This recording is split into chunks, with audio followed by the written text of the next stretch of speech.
Gênesis capítulo 6, nós vamos fazer a leitura do verso 5 e do verso 6. Nós estamos desde o começo do ano estudando o livro de Gênesis, tem sido uma bênção.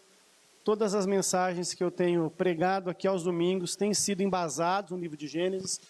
E hoje a gente vai contar uma história para vocês da Arca, não é? É a próxima mensagem da série. E eu tenho certeza que Deus tem algo de especial para a gente.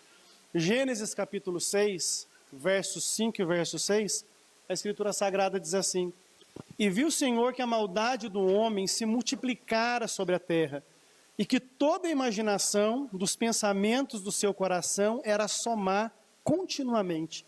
Então arrependeu-se o Senhor de haver feito o homem sobre a terra, e pesou-lhe em seu coração. Amém, meus irmãos? Uma das coisas, irmãos, que me fez abraçar a fé cristã é a coerência que ela tem ao tratar do atual estado da humanidade. Quando a gente observa nos nossos dias odiernos a irreverência dos homens, o seu deboche das coisas sagradas, quando nós percebemos a escalada do pecado avançando tão rapidamente, nós vemos que existe alguma coisa de muito ruim acontecendo na humanidade, não é uma coisa que passa desapercebida. Eu acredito que até entre não cristãos que ainda consideram a virtude uma coisa boa, um olhar mais crítico da sociedade gera em nós um pouco de apreensão, um pouco de medo.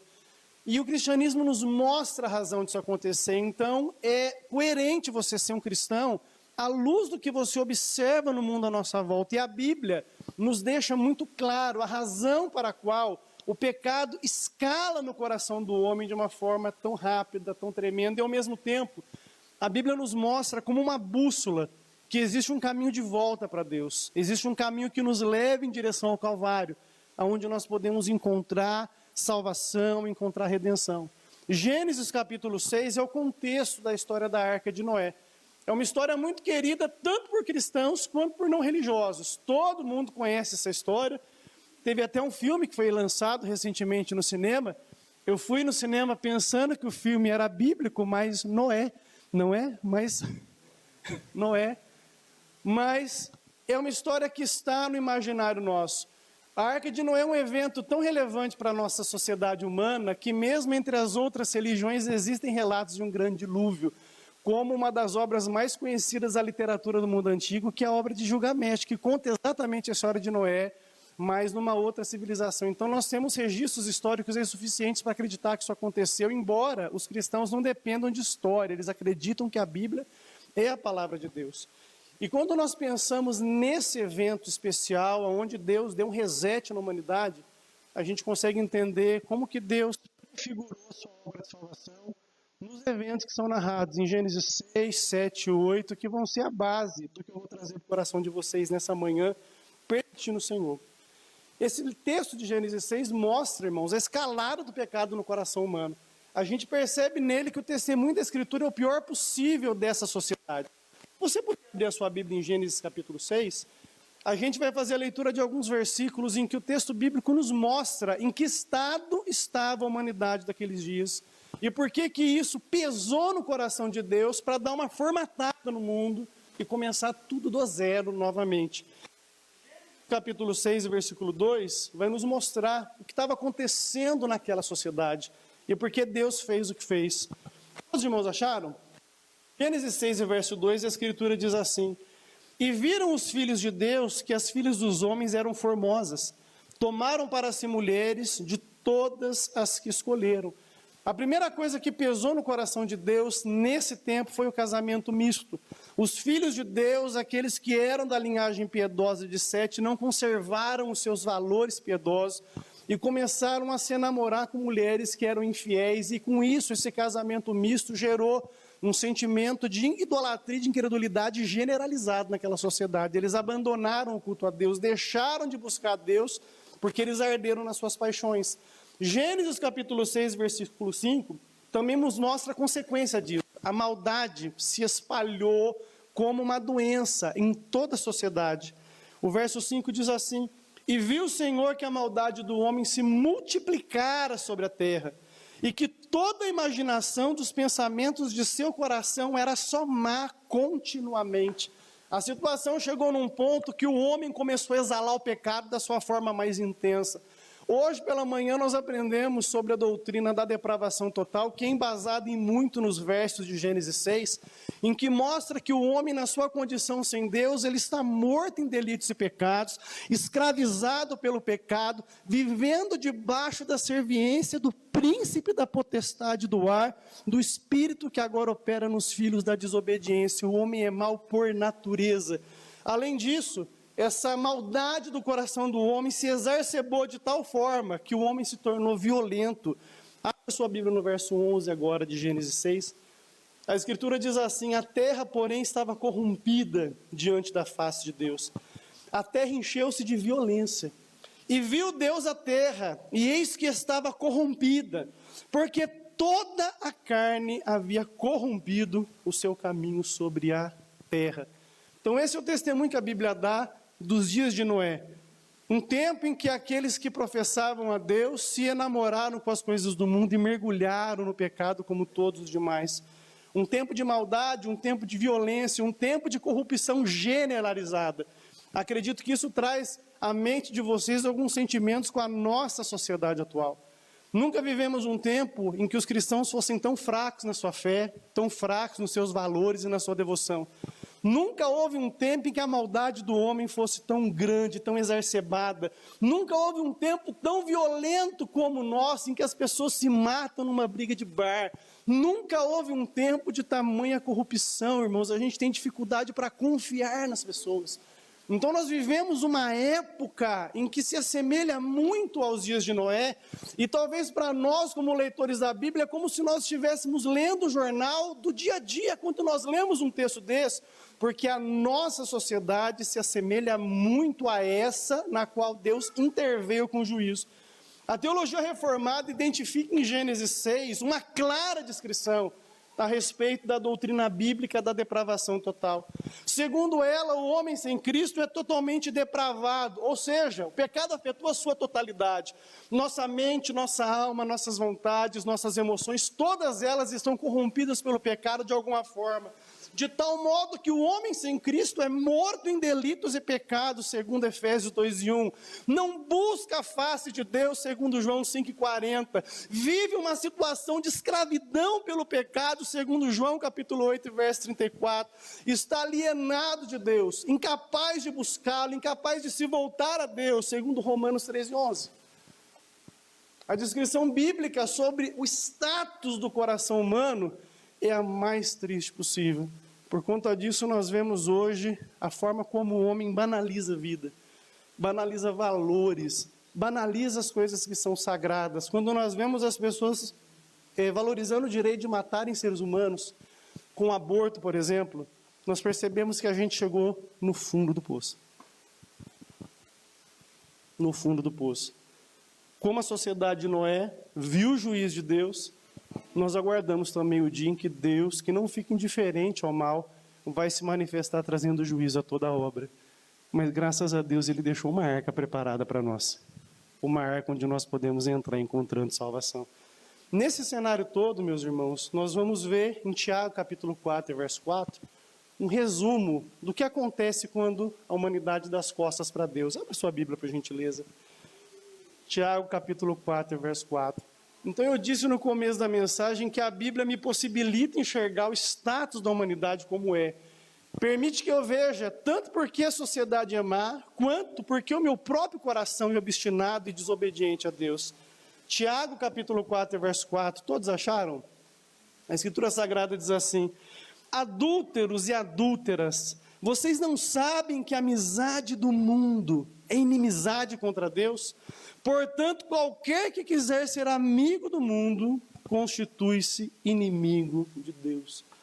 Quando nós abraçamos esses valores distorcidos da ordem natural, nós estamos nos colocando em rota de colisão com a santidade de Deus, e quando isso acontece, nós nos tornamos inimigos dele. Mas Deus, ele provisiona para nós um caminho de retorno, um caminho de salvação, e nós podemos ser chamados por ele nessa manhã para entrarmos na arca que pode nos salvar. Quantos aqui já entraram nessa arca? Dê glória a Deus mais alto que você puder dar, só para eu saber se vocês estão aqui. Eu disse no começo que eu abracei o cristianismo porque eu entendi que nele eu era capaz de enxergar o mundo como o mundo é. Mas há um segundo aspecto no cristianismo que me fez tê-lo como verdade para mim, e ele é algo que realmente pode nos ajudar a vencermos a situação que o mundo se encontra. É porque o cristianismo apresenta um Deus que não é indiferente ao pecado. Isso é interessante. Deus, ele é santo. Deus não é indiferente ao mal que está no mundo. Muitas vezes nós vemos coisas horríveis acontecer e podemos ter a sensação que Deus não está no controle das coisas. O fato é que Deus entrega à sociedade os seus próprios prazeres, os seus próprios caprichos, para dessa maneira demonstrar a vilaneza, a malignidade do nosso coração.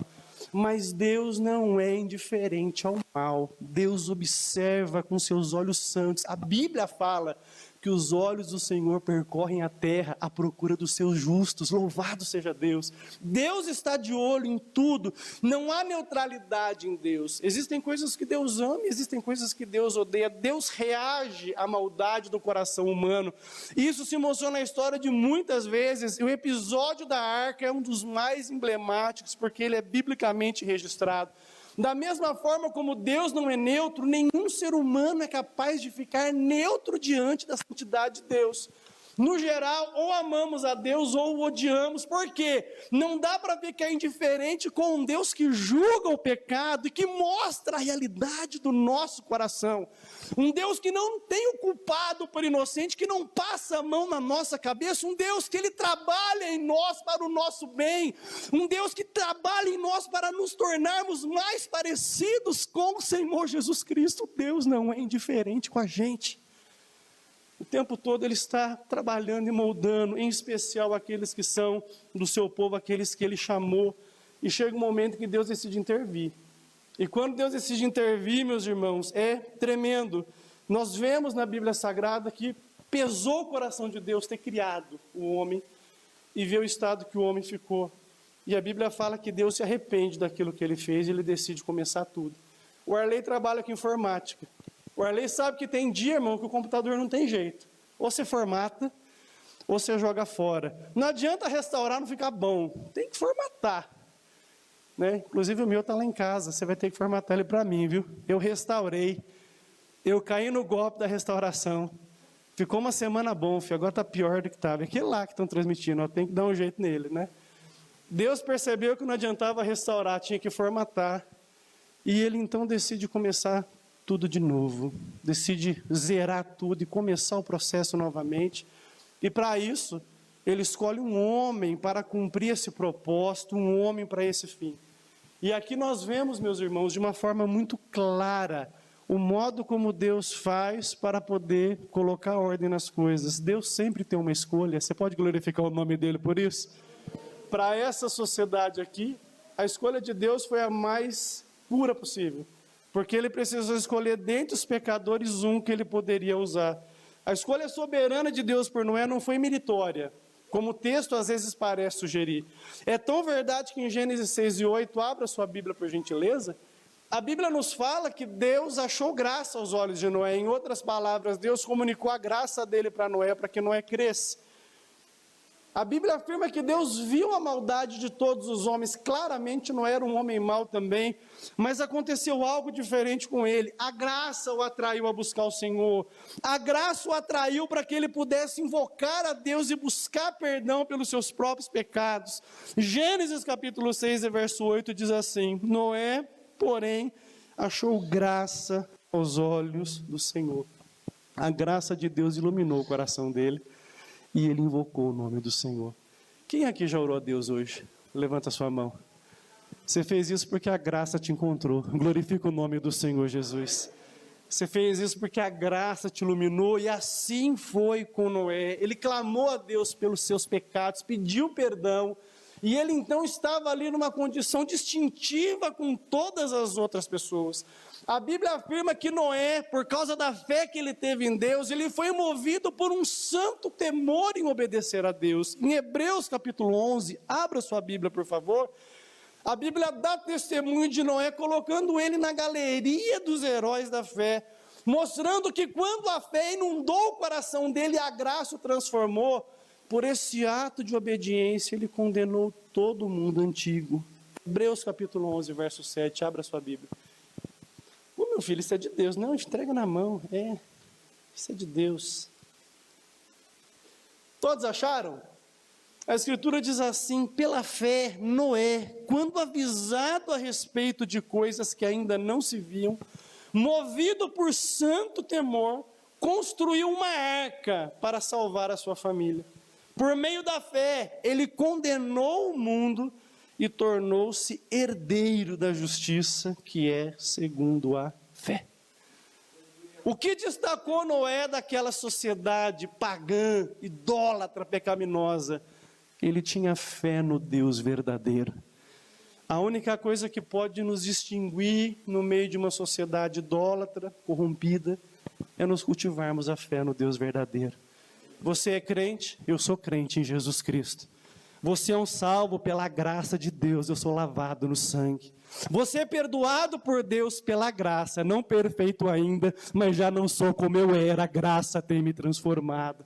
Nós precisamos nesse tempo termos coragem para assumir o risco da fé e não termos vergonha de afirmarmos que tememos a Deus e que o servimos de todo o nosso coração, vivendo um cristianismo de verdade, um cristianismo que não banaliza o pecado, um cristianismo que não banaliza as escolhas ruins que nós fazemos, um cristianismo completo, capaz de enxergar todos os atributos de Deus e as suas facetas. Nós vivemos um tempo complexo, em que nós dividimos a cristandade naqueles que veem o Deus que odeia o pecado e aqueles que só veem o Deus que ama o pecador, mas nós precisamos voltar para a Bíblia e vermos o Deus completo, o Deus que odeia tanto o pecado quanto o pecador não arrependido, mas que promete em Cristo salvar todo aquele que crê. Enquanto nós banalizarmos isso, a gente vai viver uma fé chinfrim. Ou seremos legalistas, ou nós vamos banalizar o pecado e seremos antinomianos. Tudo bem, faço o que eu bem entendo, Deus me ama, não funciona assim, não. Não é dessa maneira. A Bíblia chama a gente para o arrependimento, porque o pecado leva para o inferno. A Bíblia nos manda abandonarmos os nossos pecados, porque por causa deles Cristo foi pregado na cruz. Não dá para banalizar isso. E Deus nos chama para sermos o povo dele. Glorifica o nome do Senhor Jesus, porque você foi chamado para isso. É importante notarmos que a fé de Noé corresponde à fé que Deus quer encontrar em nós. A Bíblia dá testemunho de Noé em 3 termos. Abra sua Bíblia em Gênesis capítulo 6, verso 9, é muito interessante isso. A Bíblia descreve a fé de Noé como uma fé completa, uma fé que Deus quer encontrar em nós como seus filhos. Gênesis capítulo 6, verso 9. Quem achou, diga glória a Deus. Vocês estão olhando na tela, né? A Escritura diz assim: estas são as gerações de Noé. Noé era homem justo e perfeito em suas gerações. Noé andava com Deus. Aqui nós temos 3 expressões. A primeira, justo. Noé era justo. O que significa essa justiça? Noé relacionava-se com as pessoas com justiça. Essa justiça fala de integridade relacional. Eu me relaciono com o Gabriel, com o Daniel, com a Hélida da forma certa que agrada a Deus. Ele não era mentiroso, não era hipócrita, não era caluniador, não era mau. Ele era justo quando se relacionava com as pessoas. Perfeito aqui fala da relação dele com Deus. Ele se relacionava com Deus perfeitamente. E como podemos nos relacionar com Deus perfeitamente? Só tem um jeito: pela fé. Porque sem fé é impossível agradar a Deus. Você tem que acreditar que Deus existe e que Ele recompensa aqueles que buscam a sua face. Quantos buscam a face de Deus aqui? Adore o nome do Senhor Jesus. Eu creio em Deus. Essa é a relação perfeita. Eu creio naquilo que eu não vejo, porque aquilo que eu não vejo é mais real do que aquilo que eu sou capaz de enxergar. Eu creio no Deus Todo-Poderoso. Louvado seja Deus. E ele andava com Deus. Testemunho de que as próprias pessoas observavam nele uma vida distinta. As pessoas eram capazes de dar testemunho dizendo: meu, esse camarada é diferenciado, ele é diferente. Tem algo diferente nele. Há testemunho de vida nele, de alguém que verdadeiramente teme a Deus. Nós podemos falhar nesses aspectos. Podemos não ser justos nas nossas relações com as pessoas, não sermos honestos, não sermos sinceros, não sermos verdadeiros. Podemos falhar na nossa relação com Deus, Podemos querer nos relacionar com Deus pelas nossas obras ou méritos e não ter fé verdadeira nele. Termos uma religião, não um relacionamento vivo com Deus através de Cristo. E podemos não dar bom testemunho, não andar com Deus. Realmente as pessoas não veem nada diferente na gente. Mas nessa manhã Deus nos convida a termos essa fé. Deus quer que as nossas relações com as pessoas sejam as melhores possíveis. Você pode glorificar o nome do Senhor por isso? Você tem que ser o melhor amigo de trabalho, o melhor vizinho, o melhor cônjuge, o melhor empreendedor, o melhor profissional, o cara que se esforça mais na sua empresa. As pessoas têm que ver que na sua relação com as pessoas você faz a diferença. Da mesma forma, você tem que acreditar em Deus. Você tem que ter fé verdadeira em Deus, irmãos. Não é possível a gente vir semana após semana na igreja, mas não acreditar nele de verdade. Quantas pessoas vivem sem fé? Colocam coisa na mão de Deus, depois tira. Ô Deus, dá um jeito nessa situação. Na primeira oportunidade vai lá e mete a mão e bagunça tudo que Deus ia fazer. Você confia em Deus verdadeiramente? Você realmente confia nele? Quando você faz escolhas, Deus, ele é a primeira coisa que você pondera. Então eu vou trocar de emprego, Senhor, de que maneira isso vai me favorecer na minha relação com o Senhor? Deus, eu vou escolher alguém para me casar. Essa pessoa vai me aproximar de Deus ou vai me afastar dele? Senhor, eu vou estar numa igreja. Eu estou ali aprendendo a palavra de Deus ou conto da carochinha? Deus, ele pesa nas suas decisões. Senão, você não tem fé em Deus verdadeira.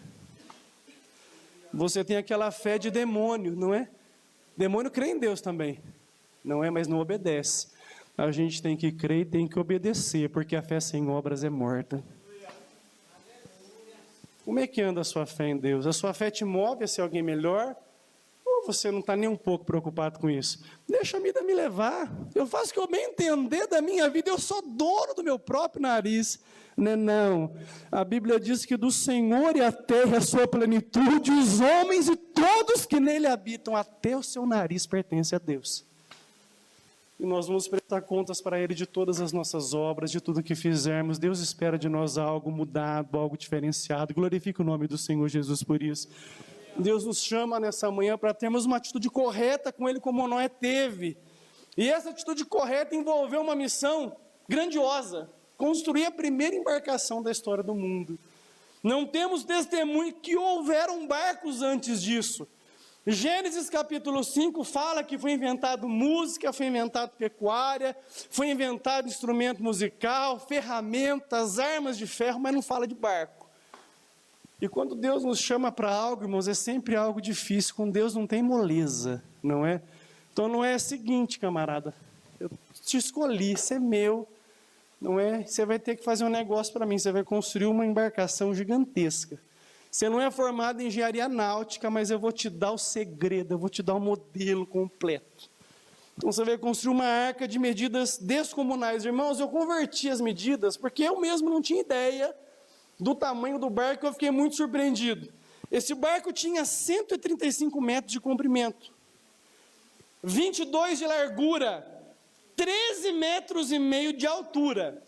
Irmãos, eu não entendo muito eu não tenho inteligência espacial nenhuma. Então vou tentar falar com vocês com números, não é? Isso aqui gera aproximadamente 38 mil metros cúbicos de espaço. Pastor, dá uma referência. Quem aqui já viu um vagão de trem? Levanta a mão. Vagão de trem? Não. Vagão de trem eu descobri. Atualmente os tamanhos são padrões. Todo vagão de trem tem o mesmo tamanho. Sabe quanto equivale em tamanho de vagão de trem? 300 vagões. Então você imagina um vagão de trem, você coloca 300. Esse espaço aqui era dividido em 3 compartimentos. Fui fazer a conta, usando aquilo que os comentaristas falavam da capacidade. Esse espaço era suficiente para guardar 125 mil ovelhas.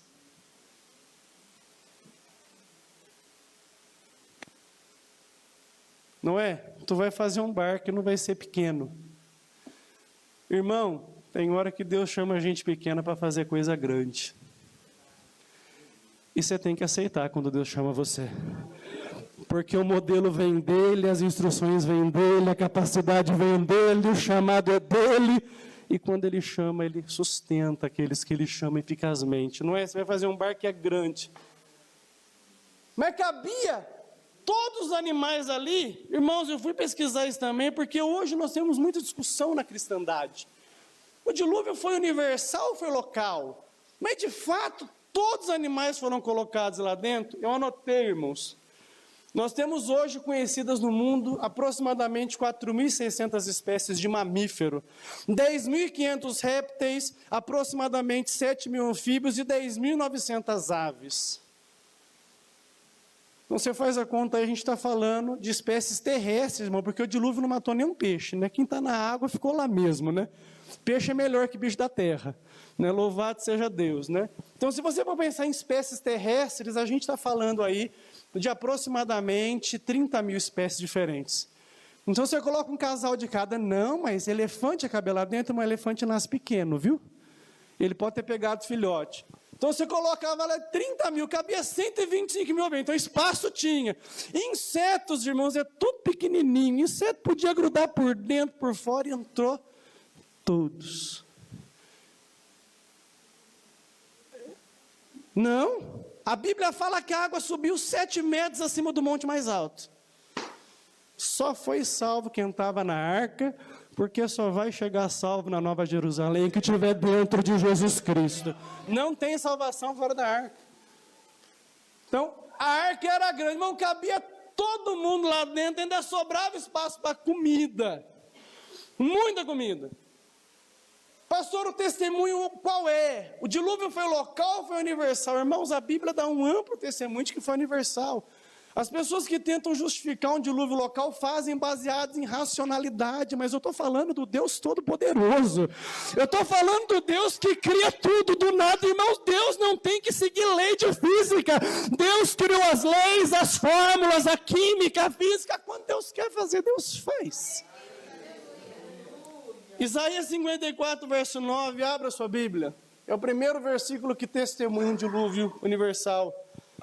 Deus julgou o mundo antigo nas águas do dilúvio e afundou todo o globo terra.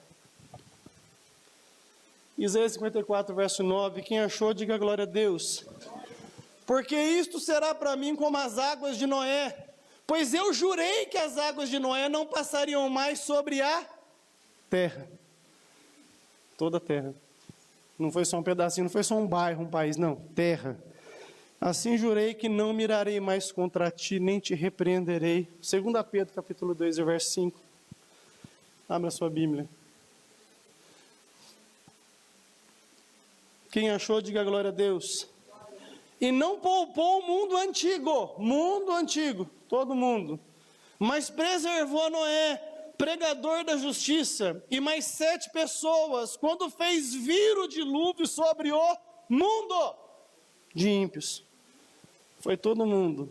O dilúvio foi universal. Quem fez a terra, manda na terra, e quando ele quer formatar, não tem a lei que impeça, ele vai lá e formata.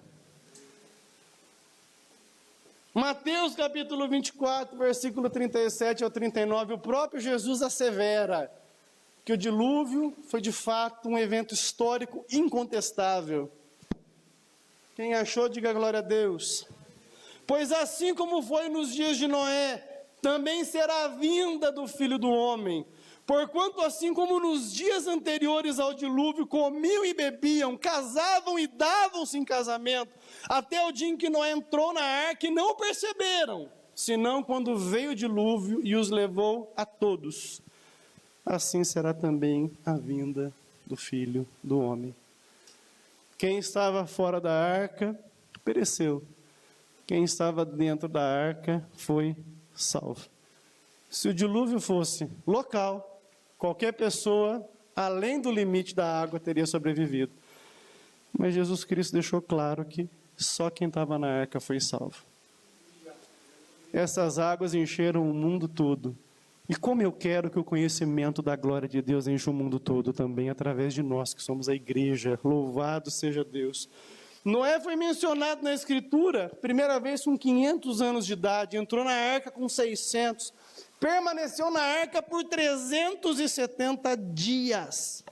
Graças à sua fé, que o conduziu à obediência, ele levou 8 seres humanos a estarem preservados ali dentro, e assim deixar uma semente para o novo mundo que Deus estava ali criando, através desse evento catastrófico.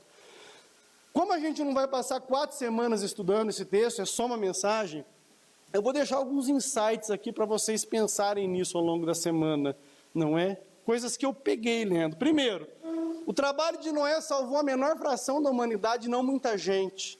Trabalhos sérios, irmãos, não necessariamente alcançam multidões. Muitas vezes Deus começa coisa grande com pouca gente. Porque nunca é por mérito, irmão, sempre é por graça. Você pode glorificar o nome de Jesus por isso? Deus tem um prazer em pequenos começos, e é testemunhado na Bíblia. Quando Deus criou a humanidade, começou com um casal. Quando foi começada a igreja, Jesus mais 12. Deus tem um prazer de trabalhar com pouca gente. Às vezes você se sente na sua caminhada sozinho, desesperançoso. Você com Deus é maioria, meu irmão. Se apega à fé e faça coisas grandes para a glória de Deus. Pela fé, a obediência de Noé proporcionou salvação para toda a raça humana, irmãos. Os nossos atos de obediência podem ser usados por Deus para propósitos que nós nem podemos imaginar. Ouse obedecer a Cristo. A sua vida aos pés de Cristo pode levar o evangelho às nações. Eu estava pensando nisso e me lembrei de um personagem da Bíblia que tem 2 ou 3 versículos que falam dele. Um camarada chamado Ananias. Quem foi esse Ananias? Não esposo de Safira, mas o discípulo que estava orando. E Deus falou com ele: Ananias, tu vai até lá a rua lá, vai a Damasco, na rua chamada direita, tem um cara lá que está cego. Pois você vai lá, você vai impor as mãos sobre ele para ele voltar a ver. E o Ananias falou assim: mas Senhor, esse camarada persegue a igreja. Eu tenho ouvido coisas horríveis a respeito dele, mas... Ananias, esse aqui é um vaso eleito, ele é escolhido, ele é meu escolhido. Vai lá e vai fazer. Ananias foi, orou, Paulo enxergou, Ananias batizou Paulo e Paulo foi fazer a obra de Deus. Nunca mais a gente lê nada na Bíblia de Ananias. Mas foi Ananias que levou Paulo à fé. Talvez você não seja o maior missionário, mas você pode ganhar para Cristo alguém que vai ser. Não ignore o seu trabalho. Glorifique o nome do Senhor Jesus. Uma pessoa que você alcança pode mudar histórias, mudar destinos para a glória de Deus. Noé garantiu toda a sua família na arca. Família inteira entrou, meus irmãos. Lembrando que a Bíblia dá testemunho só da fé de Noé, não da fé da família. Mas a fé dele colocou a família na arca. Todo o nosso trabalho em Cristo deve começar da família para fora. Nós falhamos como igreja quando a gente começa de fora para casa. Não, a fé começa em casa. Então eu quero ganhar multidões para Cristo. Mas a primeira obra missionária que eu faço... Você está ensinando seu filho a gostar da Marvel ou a ser cristão?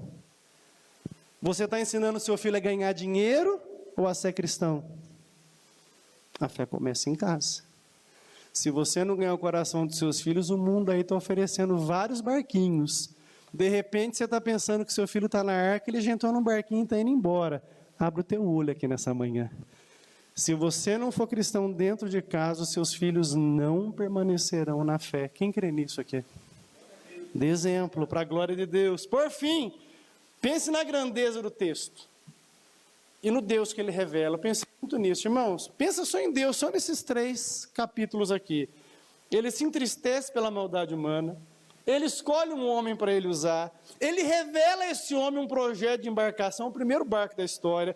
Ele atrai os animais para dentro da arca. Ele fecha a porta da arca. Ele julga o mundo. Ele faz com que toda a terra se recomece. Irmãos, tudo aconteceu sem gargalo. Porque quando Deus faz, Deus faz. Deus não improvisa. Você pode glorificar o nome de Jesus? Com Deus não existe possibilidade, existe propósito. Quando Deus quer fazer, Ele faz. Nós podemos colocar nossa fé num Deus que faz as coisas da forma como Ele planejou. Deus nunca falha. Por isso que a Bíblia fala que aqueles que são de Deus permanecem com Ele. Se você está unido a Cristo, você vai permanecer com Ele até o fim. Você pode glorificar o nome de Jesus Cristo por isso? Essa é a certeza. A obra de Cristo é prefigurada em todo o texto, irmãos. Tudo na Bíblia foi deixado para nos fazer enxergar com clareza a obra de Cristo na cruz. Essa história tem 1 milhão de pormenores com a obra de Cristo, mas eu escolhi poucos para trazer para vocês. O primeiro, Noé foi um homem santo em meio a uma geração de pecadores, e Cristo foi o Cordeiro sem pecado, que andou e salvou pecadores. Abra sua Bíblia em 1 Pedro, capítulo 2. verso 21 e 22. O testemunho que a Bíblia dá de Cristo é que ele é o Cordeiro sem pecado algum. Nunca houve engano nos seus lábios, nem maldade na sua boca, nunca. Cristo viveu sem pecado, para se oferecer na cruz como um sacrifício perfeito por cada um de nós. 1 Pedro capítulo 2, verso 21 e 22, a Escritura diz assim: porque para isto sois chamados, pois também Cristo padeceu por nós, deixando-nos o exemplo, para que sigais as suas pisadas, o qual não cometeu pecado, nem na sua boca se achou engano. Noé, um santo no meio dos pecadores, Cristo, o Deus feito em carne sem pecado, morrendo pelos pecadores. Você pode glorificar o nome de Jesus Cristo nessa manhã, por essa obra maravilhosa? Noé foi um pregador de justiça, chamando homens ao arrependimento de seus pecados, assim como Cristo pregou também arrependimento a todas as nações. Abra sua Bíblia em Mateus capítulo 4, verso 17. No tempo que a arca foi construída, irmãos, estava lá o testemunho de que o dilúvio ia vir. E certamente Noé avisou todos os seus patrícios: Deus disse que vai chover. E aqui dentro vocês estão seguros. Não foi meus irmãos, para lá. Jesus faz isso também. Mateus capítulo 4, verso 17. Quem achou, diga glória a Deus. Daí por diante, passou Jesus a pregar e a dizer: arrependei-vos, porque está próximo o reino dos céus. A religião de Jesus é aquela que chama ao arrependimento. A religião de Jesus não é para gerar o inacreditável, é para fazer homens pecadores se tornarem santos. A religião de Jesus não é para você deixar de ser caldo e virar cabeça, é para você deixar de ser pecador e ser um santo na presença de Deus pelo sangue dele vertido na cruz. A religião de Jesus não é para você sair de uma vida de miséria e ter dinheiro. É para você sair da pobreza do pecado e conhecer as riquezas da graça de Jesus Cristo. Qualquer coisa diferente disso não é a igreja do Senhor, não é a igreja de Jesus. 2000 anos de testemunho de história, a igreja prega uma única coisa: arrependei-vos e cada um de vós seja batizado em nome de Jesus para perdão dos vossos pecados. Qualquer coisa diferente disso é empresa com o nome de igreja, querendo seu dinheiro, sua contribuição, sua vida para sustentar o seu sistema de poder. Mas a igreja prega a simplicidade do Evangelho de Cristo. Deixa o mundo de pecado, sejam lavados no sangue e recebam perdão e salvação. Quando já receberam isso, glorifica o nome de Jesus Cristo. Noé levou toda a sua família para dentro da arca, salvando-os do juízo de Deus. E a Bíblia fala que Cristo salva toda a sua família da condenação. Nenhum dos familiares de Jesus vai se perder quando o juízo vier. Está na Bíblia isso, pastor? Tá? Abre lá, por favor, Mateus capítulo 12, do verso 48 ao 50. Eu acho que você nem sabe disso, mas você é família de Jesus. Mateus 12, do verso 48 ao 50, a Escritura diz assim: ele, porém, respondendo, disse ao que lhe falara: quem é minha mãe? Quem são os meus irmãos? E estendendo a sua mão para os seus discípulos, disse: eis aqui a minha mãe, eis aqui os meus irmãos. Porque qualquer que fizer a vontade do meu Pai que está nos céus, este é meu irmão, minha irmã e minha mãe. Você é da família de Jesus. Noé colocou a família toda dele dentro da arca, e Jesus vai colocar todos os eleitos dele dentro da embarcação, que é ele mesmo. Hebreus 7:25, abra sua Bíblia.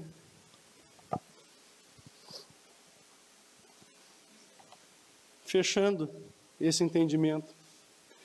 Portanto, pode também salvar perfeitamente os que por ele se chegam a Deus, vivendo sempre para interceder por eles. Quem aqui, por meio de Jesus, já chegou a Deus? Só para eu ver se eu estou pregando para algum salvo aqui. Levanta a mão. Então a Bíblia diz que Cristo pode salvar você.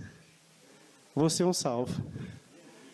Você foi perdoado dos seus pecados. Glorifique a Deus bem alto, que isso é mais importante que ganhar na cena. Muito mais importante. Você foi perdoado. Você é para o inferno. e agora você foi lavado no sangue e vai morar na Nova Jerusalém com Cristo. Isso é bênção. Essa é a verdadeira bênção, não é? Um ato de obediência de Noé salvou o mundo antigo. Um ato de obediência de Cristo trouxe salvação eterna para todos os seus eleitos. Abra sua Bíblia em Romanos capítulo 5, verso 18 e verso 19.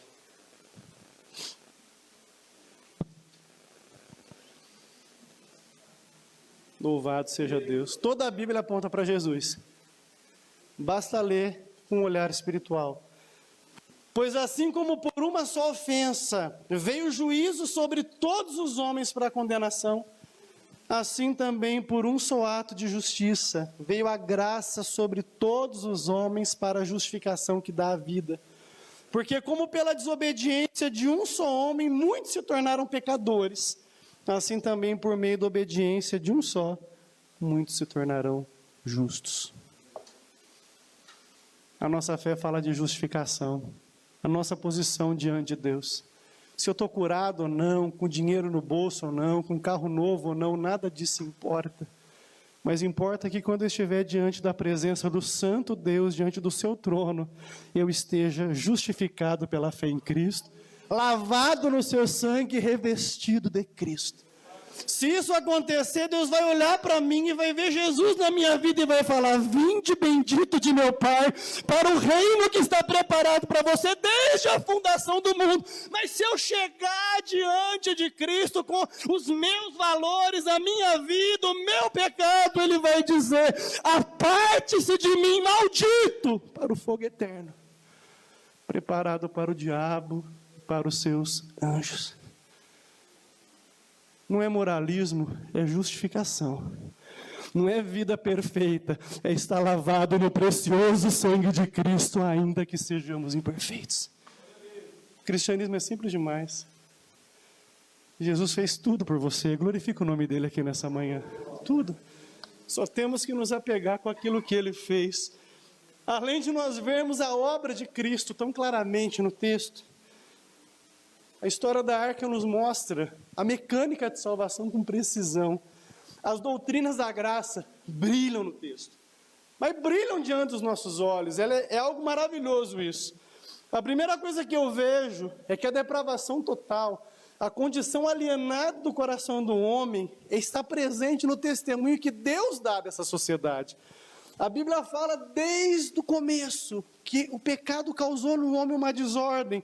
E quando Noé saiu da arca e ofereceu a Deus um sacrifício a ele de gratidão pela salvação que ele recebeu, Deus fala algo para a nossa consciência. Gênesis capítulo 8, versículo 21. Abra sua Bíblia. Mas pastor, a doutrina da graça não é coisa da reforma? Não, é coisa da Bíblia. Está lá. É só você ler a Bíblia do jeito certo. Gênesis 8, versículo 21. Quem achou, diga glória a Deus. E o Senhor aspirou o suave cheiro e disse consigo mesmo: eu não tornarei a amaldiçoar a terra por causa do homem, porque é mau o desígnio íntimo do homem, desde a sua mocidade. Nem tornarei a ferir todo vivente como fiz. Então Noé sai da arca e ele oferece sacrifício a Deus, porque só se achega a Deus quem o faz por meio de sacrifício.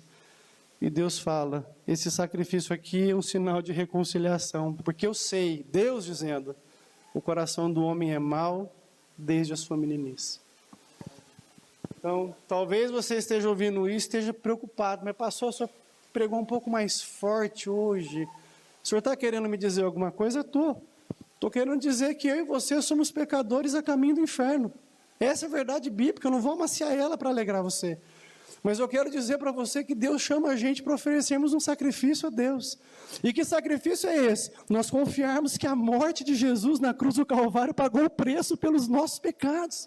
E todos que creem nessa morte, Deus os aceita na sua presença. Quem aqui acredita na morte de Jesus Cristo? Glorifica o nome dele. Então você está diante de Deus, você pode se apegar com ele, você pode se aproximar de Deus por esse sacrifício. A depravação total é mostrada no texto.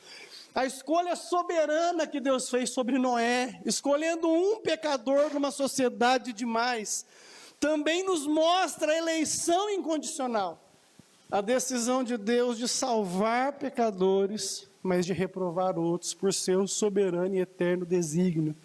Abra sua Bíblia em Gênesis 6,18. Glória a Deus, aleluia. Não, irmãos, eu não vou fazer uma piadinha dessa vez.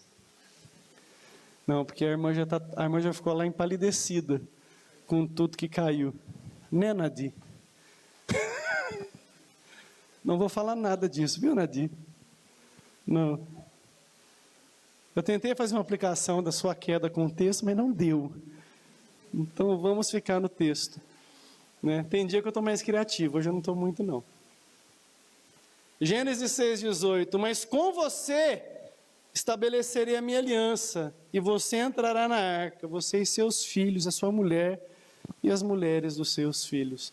Irmãos, Deus escolheu Noé, podia ter escolhido qualquer outro homem ali, porque para salvar Deus primeiro escolhe. Você está aqui hoje? Você foi escolhido por Deus. Não tem mérito em você estar aqui. Não, eu estou aqui porque eu escolhi Jesus. Escolheu não, meu filho. Escolheu não. Jesus falou assim, ó, não fosse vós que me escolhestes. Eu escolhi a vós. E vos nomeei para que vades e deis fruto e o vosso fruto permaneça. Não encha a boca para falar que você escolheu Jesus, que você escolhe o pecado que é mal. Mas Cristo rompeu a incredulidade do seu coração e Ele escolheu você. Por isso você chegou aqui. Então nós vemos na escolha de Noé, a escolha de Deus por cada um dos pecadores que Ele quer salvar. A expiação limitada foi demonstrada na arca. Embora essa arca pudesse salvar toda a humanidade, mas era grande. Somente 8 pessoas foram salvas. Embora o sangue de Cristo possa salvar qualquer pecador, ele foi derramado especificadamente por aqueles que Deus escolheu para a salvação. Gênesis 7:23, abra sua Bíblia.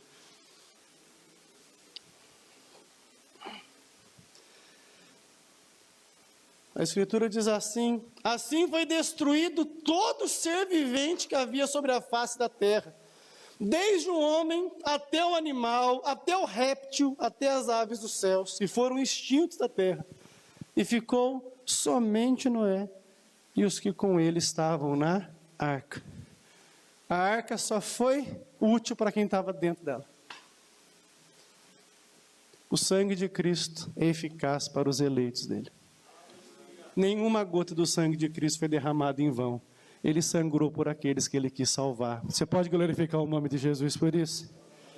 A graça irresistível foi demonstrada no fato de que todos os seres que Deus decidiu salvar entraram na arca. Você percebeu, irmãos? Não ficou de fora.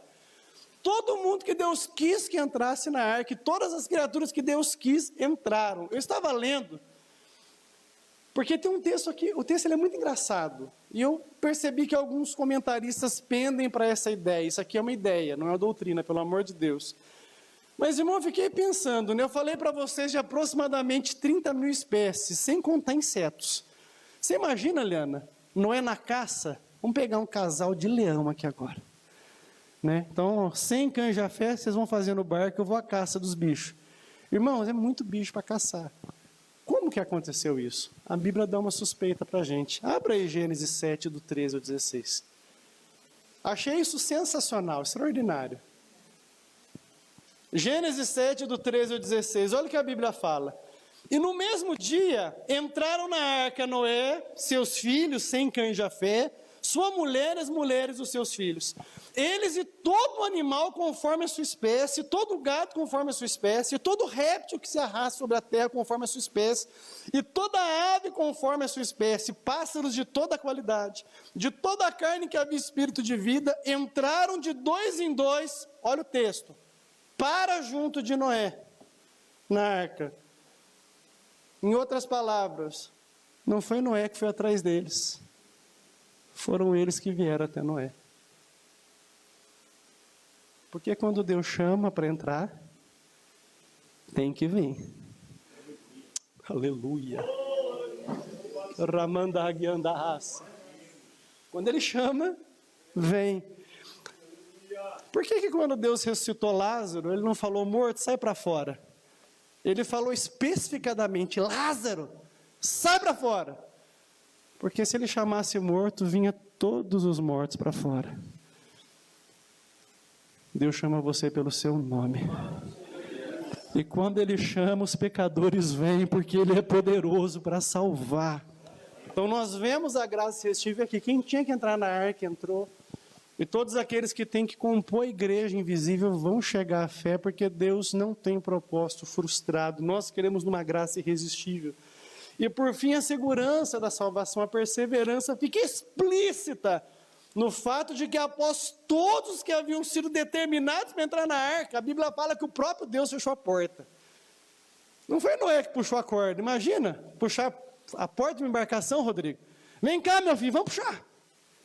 Não dava tempo. A Bíblia fala que Deus foi lá e, com a mão dele, imagina a mão de Deus ali, irmão. Deixa eu fechar esse trem aqui. Aleluia. Quando você entrou em Cristo, irmão, Deus fechou a porta. Não dá para sair mais. Você pode correr, você pode brincar. Vai brincar, vai, corre aí. Faz, acontece, mas quem te atraiu é poderoso para te pegar. Se ele não pega com um laço de amor, ele pega com um anzol no nariz, mas ele traz para estar na presença dele. Deus fechou a porta. Quando o dilúvio termina, a porta se abre. Quem que saiu da arca? Todo mundo que entrou saiu com vida. Todos aqueles que entraram em Cristo vão chegar na Nova Jerusalém com vida.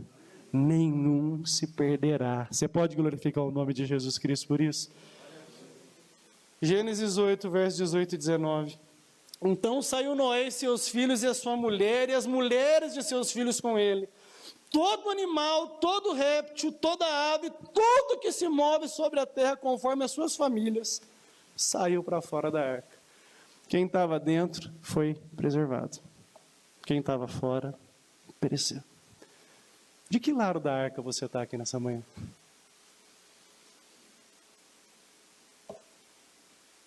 Deus prometeu que nunca mais vai destruir o mundo com dilúvio. Essa é a promessa de Deus. Nunca mais ele vai fazer isso. Mas assim como ele advertiu aquela sociedade, ele faz a nós uma mesma advertência hoje. 2 Pedro 3:10. Então não espere, não vai ser como inundação que Deus vai trazer justiça ao mundo, não. Mas ele diz algo que deve gerar em nós uma urgência. Essa é a terceira coisa que me faz abraçar o cristianismo. Ele tem uma mensagem de urgência que nenhuma outra fé tem. Abra sua Bíblia. 2 Pedro 3:10. Mas o dia do Senhor virá como ladrão da noite, no qual os céus passarão com grande estrondo, e os elementos ardendo se desfarão, e a terra e as obras que nela há se queimarão. O juiz de Deus não virá mais com água, é com fogo agora. E Deus promete purificar de todo o universo a imagem maldita deixada pelo pecado. Vai chegar o dia em que Cristo virá das nuvens e Ele vai buscar aqueles que são dele, aqueles que creram no seu santo nome. A boa notícia do Evangelho é essa. Assim como o mundo de Noé tinha na arca uma possibilidade de salvação, cada um de nós aqui presente pode entrar na verdadeira arca, que é Cristo Jesus. Essa arca ela é gloriosa, ela não é feita de madeira, mas ela foi preparada no madeiro, onde Cristo sangrou por cada um de nós, sofrendo a ira de Deus que era nossa, para que nós pudéssemos receber a sua vida perfeita e sermos justificados na sua presença. Eu sei que o mundo oferece muito barquinho para você, meu amigo, minha amiga. O barquinho da promiscuidade, o barquinho do pecado, da idolatria, da incredulidade, o barquinho do sexo fácil, o barquinho das drogas, o barquinho da mentira, o barquinho da hipocrisia, até mesmo o barquinho da falsa religião. Mas todos eles vão ter um fim desastroso, porque o inferno está no final de uma vida sem Cristo. Por que você vai pegar um barquinho se você pode pegar um verdadeiro iate presidencial? Uma arca que foi levantada no madeiro para perdoar os seus pecados. Por que você vai confiar nas suas obras se elas são imperfeitas? Nas religiões que são meramente fundadas por homens? Nas ideologias políticas que já se provaram que não podem fazer nada por você? E não confia no Deus que desceu do céu, o verbo feito em carne, que morreu na cruz para perdoar os seus pecados, mas ressuscitou para a sua justificação. Você precisa colocar sua fé nele nessa manhã. As suas obras não podem te salvar, nada que você faça pode te salvar, mas a graça dele é eficaz não apenas para perdoar o seu pecado, mas sustentar você na sua presença. É uma mensagem de urgência. Só não cabia uma coisa naquela arca, ela era grande, Daniel, mas tinha uma coisa que não cabia lá dentro: pessoas sem fé. Se não acreditasse na palavra de Deus, não entrava. E você precisa acreditar na palavra de Deus nessa manhã. E entrar em Cristo. E receber dele perdão e salvação. E aguardar ansioso o dia em que ele vai voltar das nuvens para nos buscar. Fica de pé em nome de Jesus Cristo. O juízo vem, mas a arca da salvação, que é Cristo, já veio. Entra nele nessa manhã. Em nome de Jesus Cristo. Eu quero orar por você. Coloque a mão no seu coração e fale com Deus.